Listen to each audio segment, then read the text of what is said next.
नमस्कार friends Odia take tips आज बहुत बड़ विषय आज नहीं आसू सोलार पैनल किपर आप इंस्टॉल करी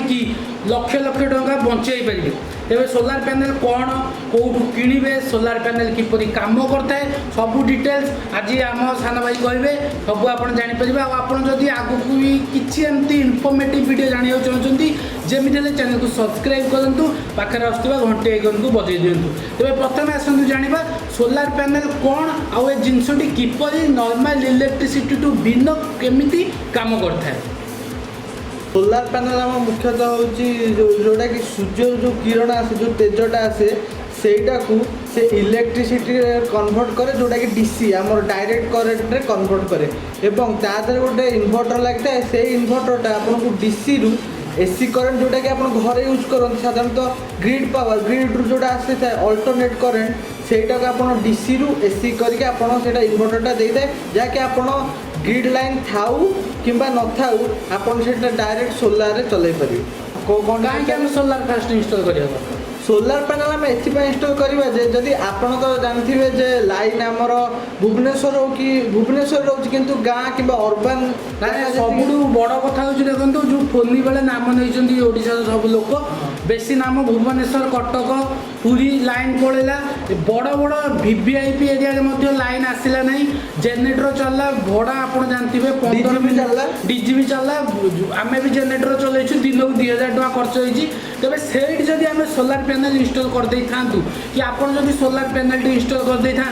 तेरे सी दिन सारा सूर्य किरण जहाँ बैटेरी की चार्ज करता दिन में आप इलेक्ट्रोनिक्स चलता जमी आप नॉर्मल फैन हो लाइट हो चलता आती चलता कि जेहेतु सोलार पैनल भुवनेश्वर कटक में 95% रु 96% लोक इंस्टॉल करना मन देखो ओडार जदि भी देखा टोटाल 90% ऊपर लोक इंस्टॉल करना माने ओडार एवरेज जनसंख्या जदि आम देखा 4 कोटी 20 लक्ष पाखापाखि कि 4 कोटी 25 लक्ष अच्छी तादर क्या मात्र 8000 कि 10000 कि छाड़ लक्षे लोक इंस्टॉल करते पुणी सी दूर दूरांत एरिया आपको कोरापुट कंधमाल ये एरिया गवर्नमेंट इंस्टॉल कर सारी कि Bhubaneswar Cuttack smart city area लोक जाने बहुत असुविधा है तेज से सोलार पैनल आम लगे दे था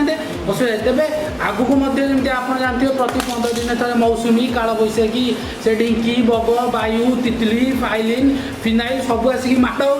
लाइन पड़ाऊँ बहुत असुविधा होती तेज सोलार पैनल आपंपाई जीवन रक्षा करे सोलार पैनल आउ कौन कौन हम केते आम बिल बचो यूनिट रे आमर केते टका बचो आम जदि बिल 10,000 आसूची कि 500 आउची केते टका कटिबो सेटा टिके कह सोलार सिस्टम एक्चुअली 3 प्रकार रोची गोटे हूँ ऑनग्रिड गोटे हूँ अपग्रिड आ गोटे हूँ ऑनग्रिड गोटे अपग्रिड और आ गोटे हूँ हाइब्रिड ऑनग्रिड सिस्टम कौन हो कि यहाँ ओडिशा रे एबे कि नहीं जानी जोटा कि नेट मीटरिंग कुआ जाए ऑनग्रिड हूँ जो आप लाइन थी तादर 2टा जिनस लगे सोलार पैनल एवं इन्वर्टर आउ सेटा केवल लाइन थिला बेले ही काम दब दिन में जोटा कि सी आपन जो ग्रिड रु पावर आसी जो गवर्नमेंट पावर सप्लाई जोटा आप पाँच दिन में सी टोटाली कट करदेव एवं जीक सोलार पावर एनर्जी आप जीक किलोवाटर लगे से पावर आप दिन जाक पाइपर किंतु राति आपन को बाध्य है कि गवर्नमेंट पावर एनर्जी ही यूज करा पड़ो अपग्रिड सिस्टम गोटे भल बेनिफिट होची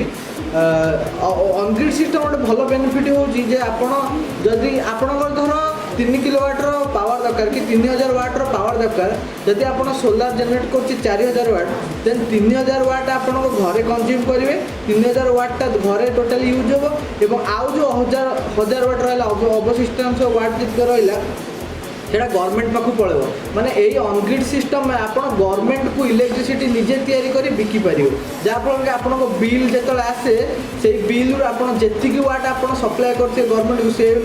से यूनिट हिसाब से पैसा काटिक आप इलेक्ट्रिक बिलटा आसे अपग्रिड सिस्टम में हूँ कि अपग्रिड सिस्टम आप दिन में चल पारे राति चल पारे कारण ए बैटेरी बैंक सिस्टम रोचे जोटा कि दिन में आप लोड चल पारे direct solar system solar panel power Janet करके दिन में चल पारे राति जो दिन में जो पावर जेनेट आप घर चलाते से बैटेरी को भी चार्ज करे कारण अपग्रिड सिस्टम रे बैटेरी रहे और राति आप बैटेरी पावर बैकअप नहीं चल पारे जहाँफल कि आपको जब अधिकांश 7 घंटा कि 8 घंटा कि 14 घंटा कि 15 घंटा भी जदि आप एरिया लाइन कट हो आप अपग्रिड सिस्टम यूज करेंगे और हाइब्रिड सिस्टम देखो ऑनग्रिड माने सिंपल भाषा कहले ऑनग्रिड माने ଆପଣଙ୍କର ସୂର୍ଯ୍ୟ ଯେତେ ପର୍ଯ୍ୟନ୍ତ ରହିବ ଆପଣଙ୍କ ଘରେ ଲାଇନ୍ ରହିବ ଅନଗ୍ରିଡ୍ ଓକେ କିନ୍ତୁ ସେଥିରେ ଆପଣ ଗଭର୍ଣ୍ଣମେଣ୍ଟକୁ ଇଲେକ୍ଟ୍ରି ଦେଇପାରିବେ ନା ଗଭର୍ଣ୍ଣମେଣ୍ଟକୁ ଇଲେକ୍ଟ୍ରି ଦେଇପାରିବେ ଓକେ ଅନଗ୍ରିଡ୍ କିନ୍ତୁ ଅପଗ୍ରିଡ୍ରେ କ'ଣ ହେବ କି ଆଉ ଅନଗ୍ରିଡ୍ ଆପଣଙ୍କୁ ସବସିଡି ମିଳିବ ମନେକର ଆପଣଙ୍କ 1,00,000 ଟଙ୍କା ଅଛି 30,000 ଟଙ୍କା ଆପଣଙ୍କୁ ଗଭର୍ଣ୍ଣମେଣ୍ଟ ଦେବ ଅନଗ୍ରିଡ୍ 30% କିନ୍ତୁ ଅପଗ୍ରିଡ୍ରେ କ'ଣ ହେବ ନା ଆପଣ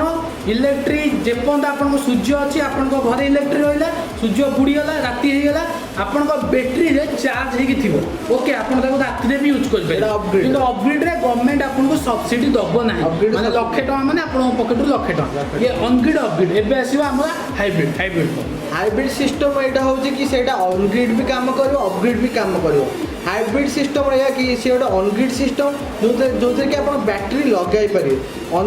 ହାଇବ୍ରିଡ୍ ସିଷ୍ଟମରେ କ'ଣ ନା ଯେତେବେଳେ ଦିନରେ ସୋଲାର ଯେତେବେଳେ ପାୱାର ପୁରା ପିକ୍ ପାୱାର ରହୁଛି ସେତେବେଳେ ଆପଣ ଘରକୁ ଲୋଡ୍ ଦେବ ବ୍ୟାଟେରୀକୁ ଦେବ ବ୍ୟାଟେରୀକୁ ପାୱାର ଦେଲା ପରେ ଆଉ ଯେତେ ଅଧିକ ପାୱାର ଜେନେରେଟ୍ ହେବ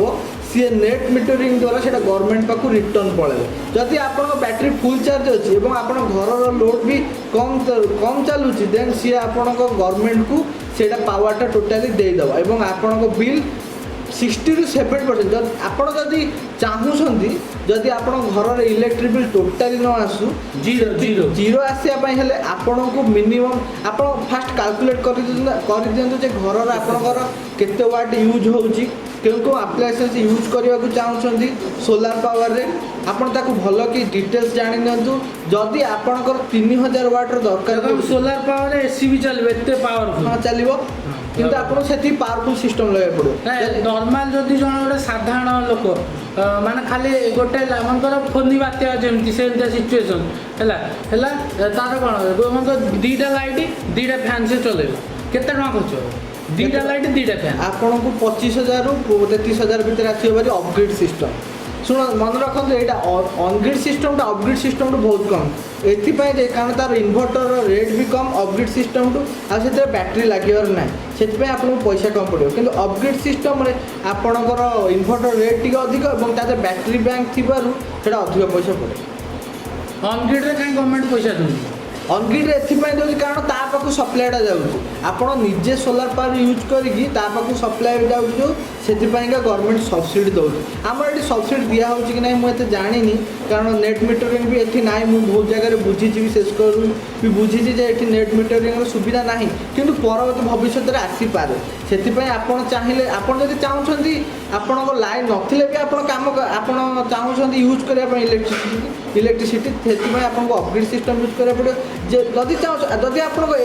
ଏରିଆ ଅନୁସାରେ ଆପଣ ଚୁଜ୍ କରନ୍ତୁ ଯଦି ଆପଣଙ୍କ ଏରିଆରେ ପାୱାର କଟ୍ ବହୁତ କମ୍ ମାନେ ଅଧଘଣ୍ଟା ଘଣ୍ଟାଏ ଦେନ୍ ଅନଗ୍ରିଡ୍ ସିଷ୍ଟମ୍ ଆପଣଙ୍କ ପାଇଁ ଭଲ ରହିବ ଯଦି ଆପଣଙ୍କ ଏରିଆରେ 7 ରୁ 8 ଘଣ୍ଟା ପାୱାର କଟ୍ ହେଉଛି 5 ରୁ 6 ଘଣ୍ଟା ପାୱାର ଅଫ୍ ହେଉଛି ଦେନ୍ ଆପଣଙ୍କ ଅପଗ୍ରେଡ୍ ସିଷ୍ଟମ୍ ବେଷ୍ଟ ରହିବ ଆଉ ଯଦି ଆପଣଙ୍କ ପାଇଁ ବଜେଟ୍ ବହୁତ ହାଇ ଅଛି ଏବଂ ଆପଣ ପଇସା ଖର୍ଚ୍ଚ କରିବାକୁ ଇଚ୍ଛୁକ ଦେନ୍ ଆପଣ ହାଇବ୍ରିଡ୍ ସିଷ୍ଟମ୍ରେ ଯାଇପାରନ୍ତି ଦେଖନ୍ତୁ ଏଇଟା ସୋଲାର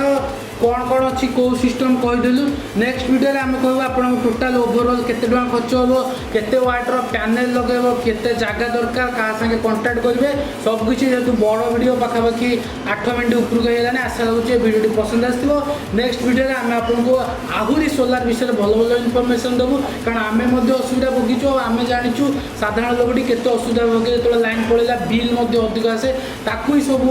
ଆପଣଙ୍କୁ ମାନେ ସାହାଯ୍ୟ କରିବାକୁ ଆପଣଙ୍କ ପାଇଁ ଭିଡ଼ିଓ କରିଛୁ ଗୋଟେ ଟେକ୍ନିକ୍ ବିଷୟରେ ଆଗକୁ ନୂଆ ଭିଡ଼ିଓ ଆସିବ ଆପଣ ଯଦି ଦେଖିବାକୁ ଚାହୁଁଛନ୍ତି ତାଙ୍କୁ ସବସ୍କ୍ରାଇବ୍ କରନ୍ତୁ ଭିଡ଼ିଓକୁ ଲାଇକ୍ ସେୟାର କରିବାକୁ ଭୁଲନ୍ତୁନି କମେଣ୍ଟ କରନ୍ତୁ ଆପଣଙ୍କୁ ଭିଡ଼ିଓଟି କିପରି ଲାଗିଛି ଆଉ ଯେମିତି ହେଲେ ନିଜର ମୂଲ୍ୟବାନ ମତାମତ ଦିଅନ୍ତୁ ସେ ପର୍ଯ୍ୟନ୍ତ ଆମେ ରହିଲୁ ନମସ୍କାର।